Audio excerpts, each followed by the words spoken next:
Good day mga kalapatids. Yan nga po, kung makikita nyo guys, wala na yung loft natin dito. Yan, oh. Dati dito nakalagay yung loft natin, ngayon nandito na siya. Yan na. Kasi ito yung mga cage natin guys. Yan. Ito yung mga cage natin. Pasilip ko lang sa inyo guys. Kasi nga binago natin yung kulungan natin yan. Oh. Yan, may itlog yan. Yan, yung dalawang inakay natin. Mga kalapatids. Kasi ito yung pinaka-trapdoor natin guys. Oh. Tinakpan ko lang kasi para ano. Diba? Stainless yan mga kalapatids. Yan ang bagong landing board natin. Tapos trapdoor natin dito. Ayan yung mga ibon natin. Ayan. Nagbe-blurred. Ayan guys, mga ibon natin. Medyo na nagbe-blurred eh. Yan. Wala na nga mga kalapatids yung nilalaban natin si Puti no sa south. Hindi na siya umuwi ng second lap ng Tabaco Albay mga kalapatids. Kaya yun, move on na tayo no. Pero nawa makauwi pa rin siya kasi ano pa naman, second lap pa lang naman eh. Nung nakaraan, may third lap pa, tsaka fourth, fifth, sixth. Hanggang 6 lap nga po ang ano natin. Ang karera natin mga kalapatids. Makauwi lang siya. Ilulod pa rin natin siya, i-condition natin siya mga kalapatids. Si 55 mga kalapatids nandito na. Ito na yung bagong kulungan niya dito sa cage na to. Yan. Dito na siya ikukulong para at least pagdapo niya ron sa tambayan niya, dito na siya babagsak. Yan, mas mataas. Yan, yan natin siya i-motivate sa karera sa north. Yan mga kalapatids. Silipin natin yung loob guys. Yan guys, ito yung loob. Oh.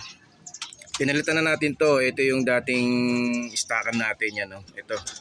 Yung steel matting na yan. Ngayon nilagay natin dito. Para pag halimbawa wag mo motivate tayo dito yan. May harang yan, may screen yan sa gitna. Tapos nandun yung halimbawa, nandun yung hin, nandito yung cup. Tapos nilagay natin ng ganito. Yung dito sa baba, ganun pa rin.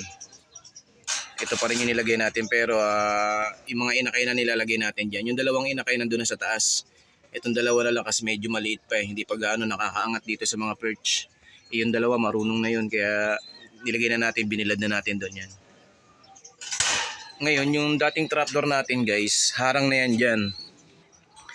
Harang na yan dyan. Halimbawa, gusto ko silang pupuntahin doon sa taas. Bubuksan ko lang yan mga kalapatids katulad nito. Tingnan nyo guys. Iaano ko lang yan, iaangat ko lang to. Yan oh. Para makapunta sila ron sa taas. Yan. Para kahit na hindi tayo nakakapagpalabas ng umaga kasi may pasok na tayo, makakapagbilad sila ron sa taas. Pero yung nilagay lang natin doon muna yung mga dalawang inakay. Kasi nga binubiewing na natin sila guys. Ayan, oh. Binubiewing na natin yung mga inakay natin kasi ilang ano na lang, lilipad na yan. Baka mga isang buwan guys. Lilipad na yan. Mga ano natin yan, pang north tsaka pang south. Hinati ko nga, dapat gagawin kong dalawang south eh. Pero ang ginawa ko, yung isa pang south, yung isa pang north. Yan guys. Yan yung kulungan natin.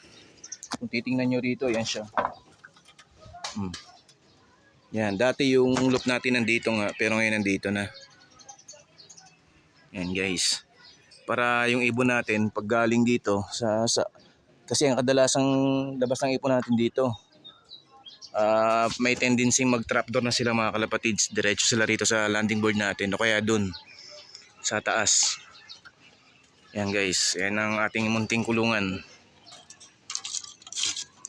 Sarado natin kasi baka mamaya dumating yung yung si Puti, diretso pasok.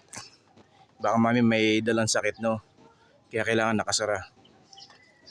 Pero nawa makauwi pa si Puti. Ayan guys, yung natin naka-open na yan. Para pag binuksan natin yung trapdoor dito, diretso akyat sila ron sa fly pen natin yan. Yan guys. Yan ang ating kulungan. Tapos yung cage natin, ayun. Single cage natin. Tapos yung mga natin, dito natin may lagayan tayo. Ito nga yung ginawa kong pinaka ng landing board. Ayan o, yung steel matting natin na pa-box. Tapos nilagyan ko lang ng tukod dito para medyo matibay. Ayan guys, matibay na yan. Landing board natin, tapos trapdoor. Okay na. Simplihan lang natin kasi wala naman tayong budget, kaya ganyan lang muna yung ano natin guys, no. Yan mga kalapatids, maraming salamat. Hanggang dito na naman yung video natin, no. Nag-update lang tayo sa loft natin, eh. Yung loft natin. Yan, pasensya na sa mga ano natin, followers natin. Hindi na tayo medyo nakakapag-upload ng mga video kasi medyo busy tayo sa trabaho natin. Ngayon hindi naman tayo pumasok, kaya yan, nakapag ano tayo.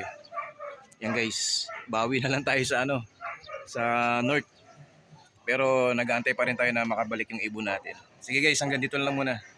Ingat po tayong lahat. God bless mga kalapatids.